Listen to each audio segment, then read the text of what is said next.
Hello, nerds. Thank you for watching Generally Nerdy. This is the Week in Nerdom, your twice weekly source for all of the nerd news headlines, everything in comic books and gaming and TV and movies and music and all of the things in between.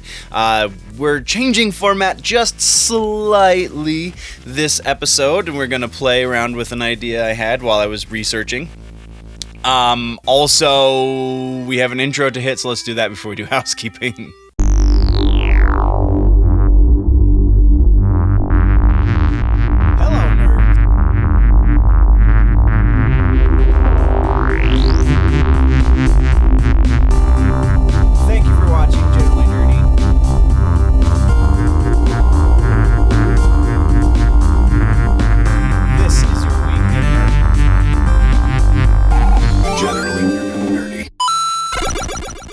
Okay, so let's do the housekeeping. Like I said, we're playing around with format slightly in this episode. I just added a new section that's kind of a catch-all for... Well, you'll see when we get there. But... That being said, there is not a whole lot to cover in this episode. I do apologize that it is likely late. I don't know right now. It looks like at time of filming that it's going to be going up tomorrow instead of today, just because my editing schedule kind of got a little screwed up today. It's my own fault, and I'm taking the responsibility, though I do apologize. Anyway, we have a show to get to, and there's things to talk about. There's not a lot of things to talk about, but there are things to talk about. So let's get going. Starting in music news, the first thing that we're touching on in music actually happened last night. So if you want to go watch it in the post, then you totally can. It's Tyler Childers did a sold out show at Red Rocks Amphitheater here in Colorado last night, and broadcast it live on YouTube, which was really awesome because I didn't have tickets because I really don't like Red Rocks Amphitheater. I mean, it's beautiful, don't get me wrong, the actual venue is fabulous, and if you are within the first 10 rows, anything in front of the sound booth, I don't know if it's 10, it might be 20 rows, whatever. If you're in front of the sound booth, the sound is perfectly fine, but the tickets to get in front of the sound booth are usually a little bit outside of my price range, so 90% of the time I'm behind the sound booth, and anything behind the sound booth kinda sounds like garbage. So that's why, even though I love Tyler Childers, I did not go to the show last night. But the live broadcast on YouTube was amazing, was so cool. Watching it while he was playing it with awesome sound instead of trying to hear where the highs are going, because it gets really windy up in the mountains, and that wind has a tendency to blow away frequencies. Legitimately, it's a thing that happens, and it's happened so much at Red Rocks that it was the best way to watch a Red Rocks performance, unless you have the $100 it takes to get in front of $100 a head to get in front of the sound booth. So yeah, it was awesome. The link is in the description so that you can watch the rebroadcast. It is now in that post. It's video on demand, if you will. Great performance. Such an incredible set of musicians. Tyler Childers and the rest of his band. Worth a watch. Absolutely recommend going to watch that if you like just good music. He is technically a country artist, but there's definitely some stuff in there that's kind of funky, and there's definitely stuff in there that's rock and roll, and it's just a great time. So go watch that. The only other thing that we're talking about in music news for this episode has to do with the Foo Fighters, and Foo Fighters apparently are going back into the studio very, very soon. Very, very, very soon.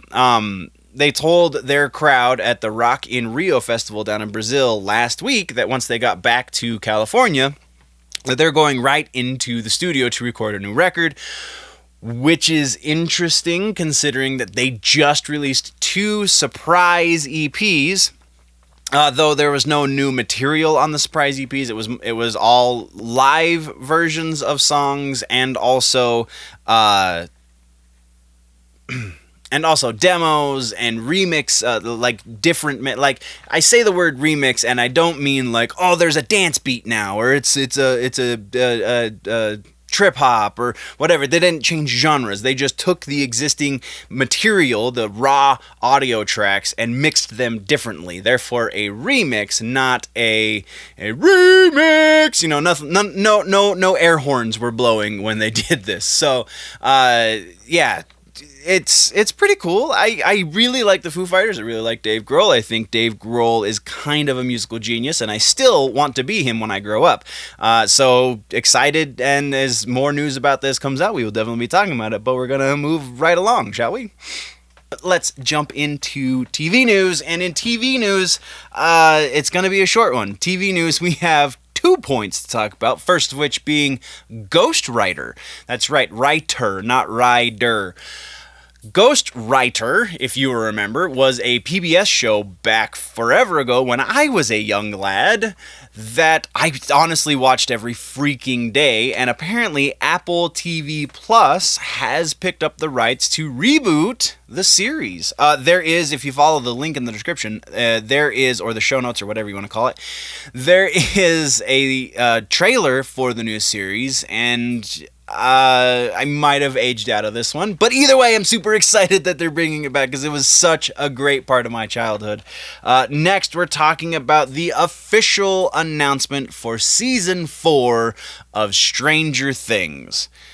We already knew this was coming, but it also, with this announcement, they announced that Netflix has signed with the Duffer brothers. They have a pretty big, the details of which are not exactly known, they have not been made public, but it's still presumably a pretty big exclusivity deal, or what do they call it? They call it a new overall deal. So basically, they're just going to be creating content for Netflix exclusively as of this deal. So we're going to get our 5 seasons that they promised us at the beginning of Stranger Things, when they said, yeah, we've got this really big story plan that's going to take us 5 seasons to do it. Potentially, that means we're going to maybe expand the world of Stranger Things and see more content that exists in there that is not part of this specific storyline. So maybe a different series will start. Maybe we'll get a movie, because this is for series and movies. So their deal with Netflix is very interesting to speculate on. But that's what we've got for television. Now let's move into movies news, and movies also is very short. There's a reason why these are short. We're getting to that. There's a reason why we cut these a little short. So first up, this one theoretically could be going in our news section, but it's a little more substantiated. So we're talking about the Batverse over at Warner Brothers, and I say it like that and not specifically for the Batman because it's dealing with more villains than we presume are going to be in Matt Reeves' movie. So the Forbes has a writer, Mark Hughes, who he breaks stories fairly regularly, and he's got a pretty good track record with it. And he is saying that Warner Brothers is looking to cast Riddler, Penguin, Catwoman, and Two-Face, plus a, quote, host of other villains, unquote, for upcoming movies. So the Forbes piece says for the upcoming Matt Reeves Batman movie. I don't buy that part of it. I feel like this is more of a broad, you get to go in the Batman movie, you get to go in the Nightwing movie, because Nightwing is still in production, and then you get to go into a Batgirl movie, or the Birds of Prey movie, the second Birds of Prey movie, the third Suicide Squad, something along those lines. I feel like that's more appropriate. They're locking in contracts as these projects are getting closer to going into production.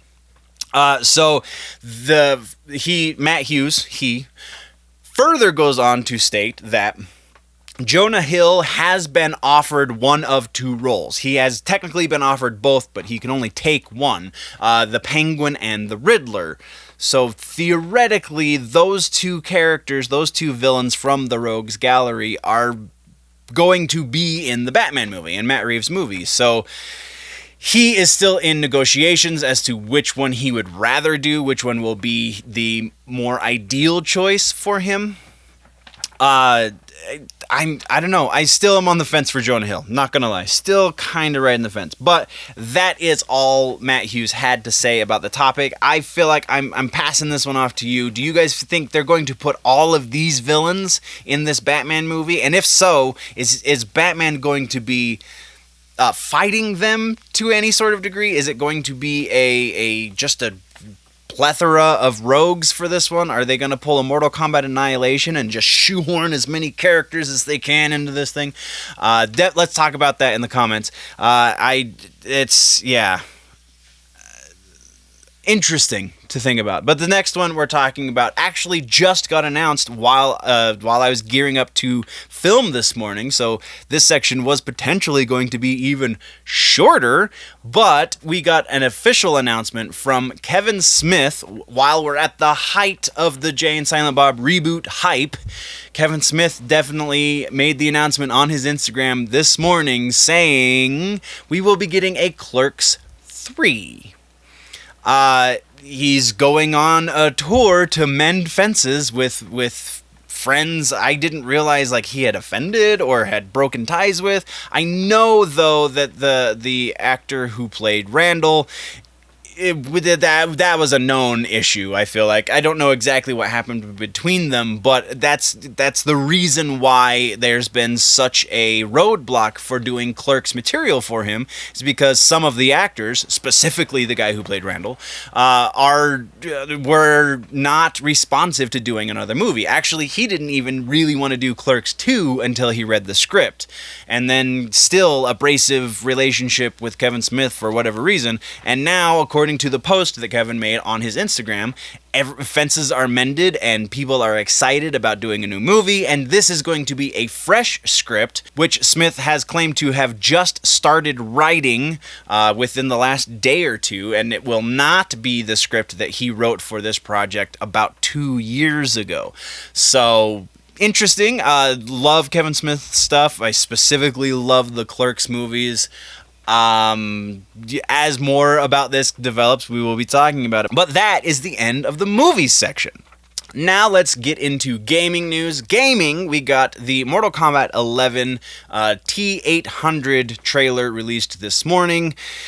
I'm gonna try and get that reaction video posted before this video, because I did a reaction and a breakdown so that we can kind of take a look at what exactly is going on in that trailer. It's pretty awesome. I'll link to it if I can. Otherwise, it's here on the channel, so go check it out. That happened. We saw the T800. I've witnessed it with my eyes. It looks like a lot of fun. Very interesting similarities between the Terminator and Jason from MKX.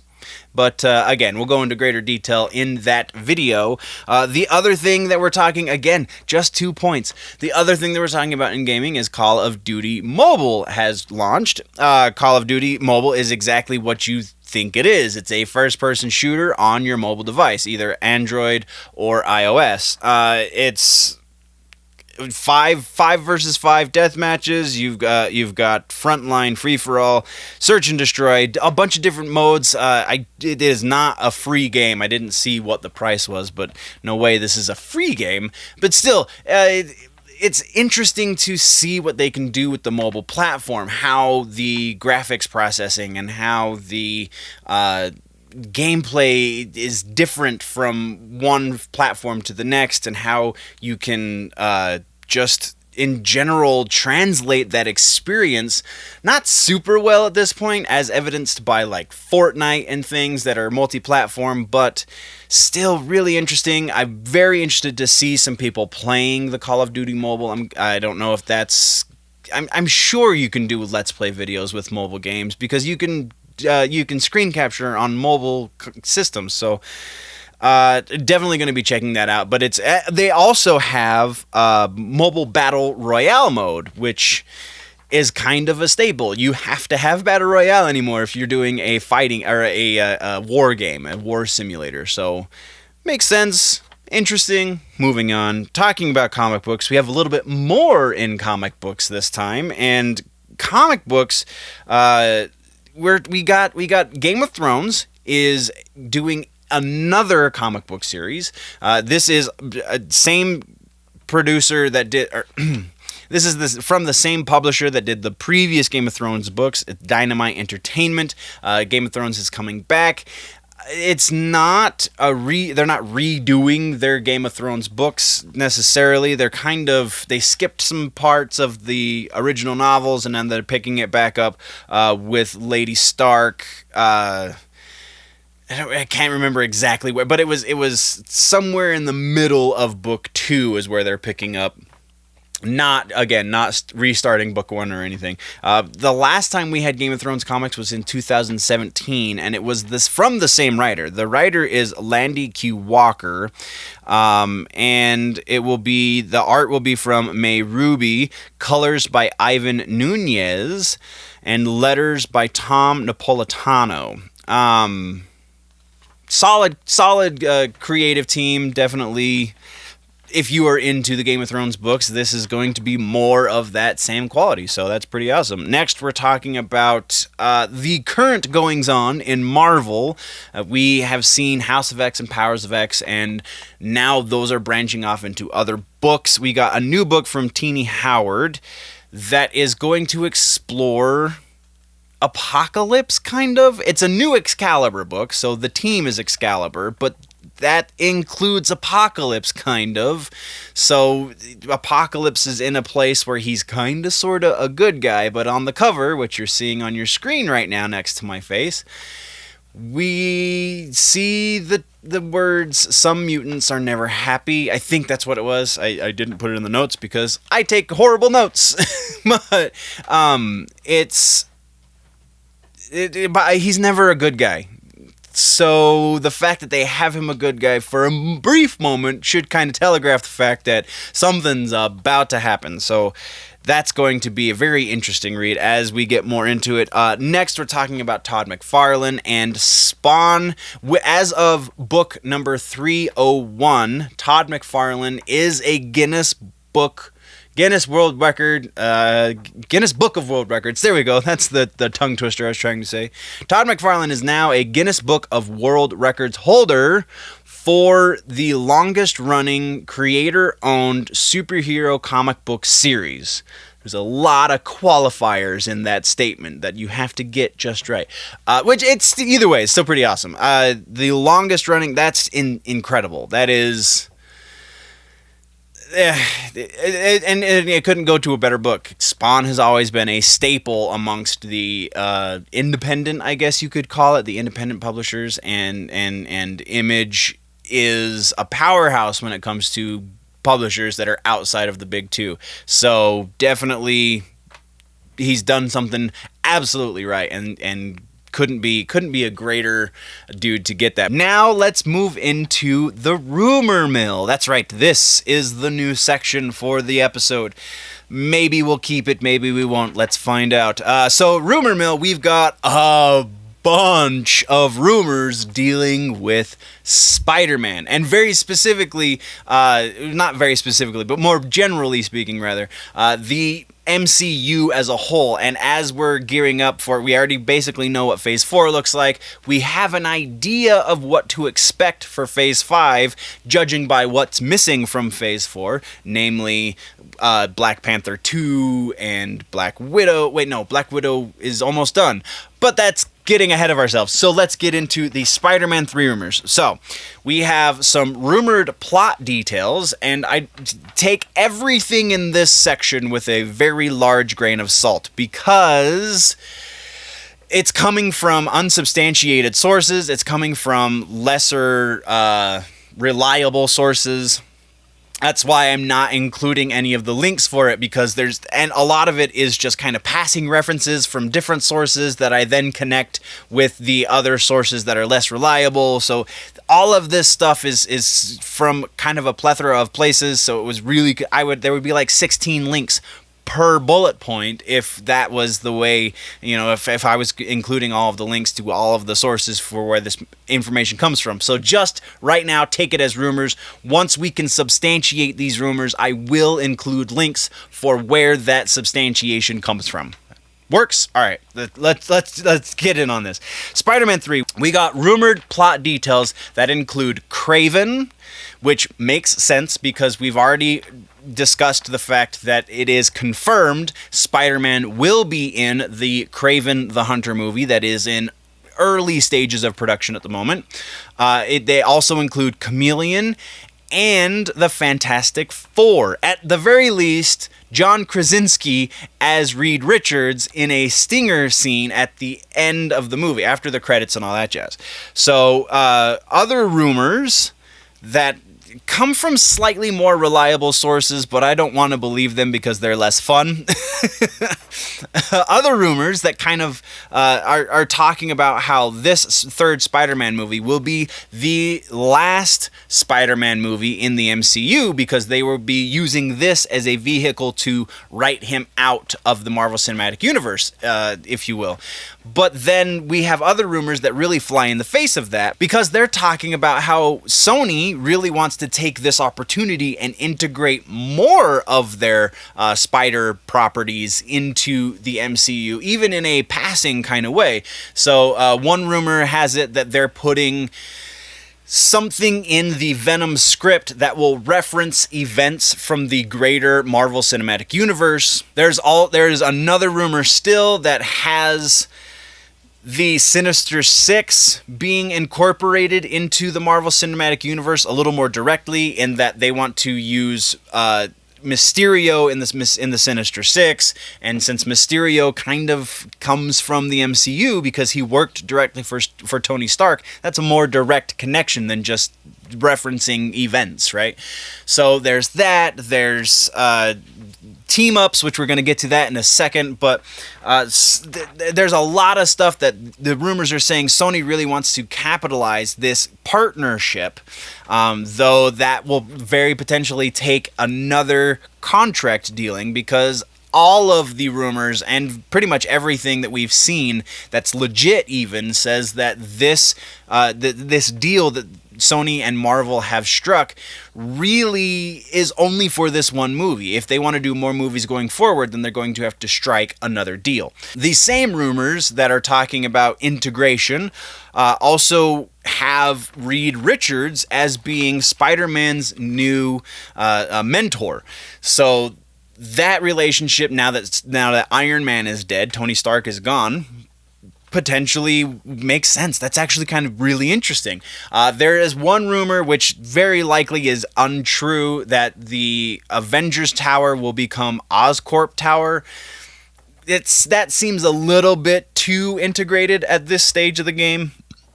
More likely is another rumor about Avengers Tower making it into the Baxter Building, because that's a Marvel-owned property. If that happens, then should a new deal with Sony not surface, they can still keep that as the Baxter Building. Whereas if it becomes the Oscorp Building and then the deal with Sony sours, then they have to rebrand that building again as the Baxter Building. So that's just a lot more moving and shaking than I'm sure anyone really wants to do on Sony's side.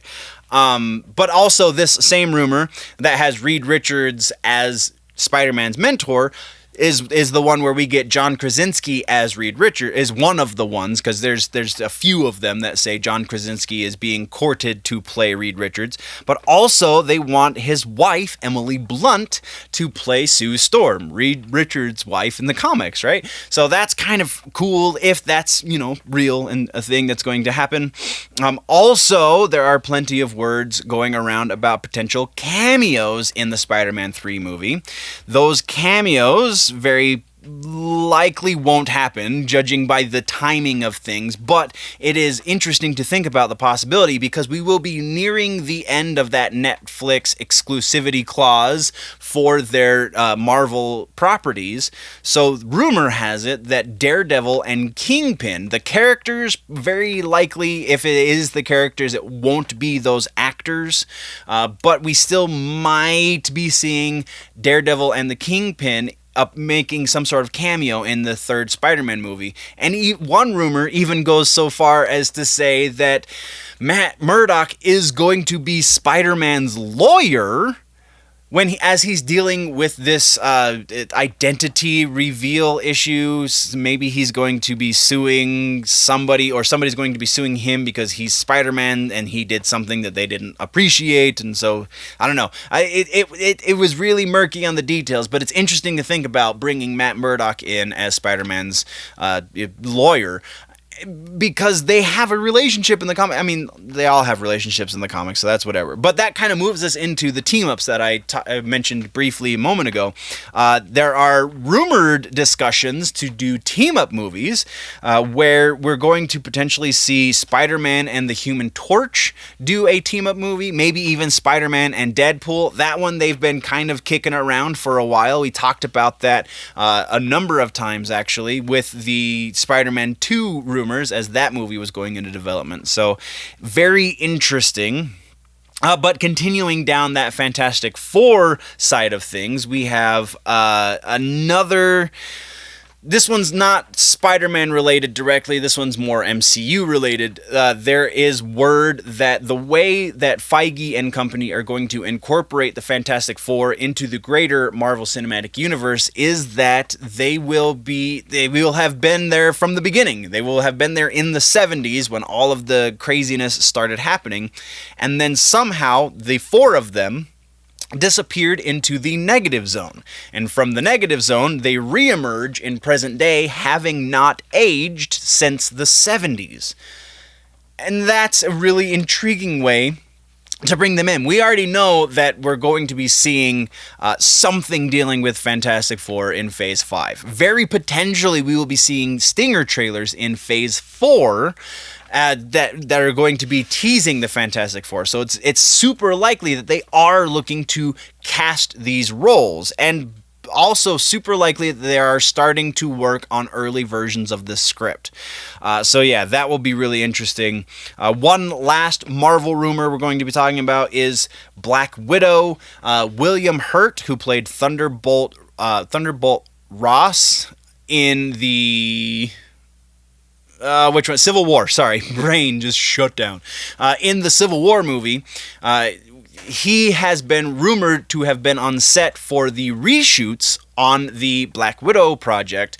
Additional photography was actually the words used, not reshoots. So additional photography implies that they're shooting a new scene. And potentially that new scene is the after credits stinger scene, and that then leads to speculation that maybe they're setting up the Thunderbolts project. That's fun to think about. And then our last rumor for the rumor mill is not Marvel related at all. It is actually Catwoman related. So Zoe Kravitz was reportedly being courted as the potential actress to play Catwoman. Scheduling conflicts have gotten in the way. She is not going to be able to do it. But there's a rumor that maybe Elle Fanning will do it. That's an interesting change for a number of reasons, not the least of which being the racial identity of those actors, but also the age difference in those actors. And interesting. Just a lot of really interesting rumors. But that's the end of the episode, guys. What did we miss? What should I talk about in the next one? Let me know in the comments down low. If, though, you want to go deeper in the conversation, jump over to the website, generallynerdy.net, or to the Patreon, patreon.com/generallynerdy. Or if you want to do... The Patreon is so you can subscribe, and you know, it's a monthly thing. But if you want to do just a one-time donation, there is now a donation link in the About page on the YouTube. So go over to the YouTube, click on the About page, and in that description, there is a link so that you can do a one-time donation. Again, Patreon, if you want to do a subscription-based donation, you can get more content that way. But if you are new to the channel, definitely click the subscribe button if you like the episode. There is a like button, so you can let me know that. Or, you know, if you want to do otherwise. If you are falling behind in your nerd news and you want to catch up, then you can click or tap that box right there to the left of my face to do that. But before we go, before we click boxes and visit websites, guys, always remember that if it's generally nerdy, it's probably here.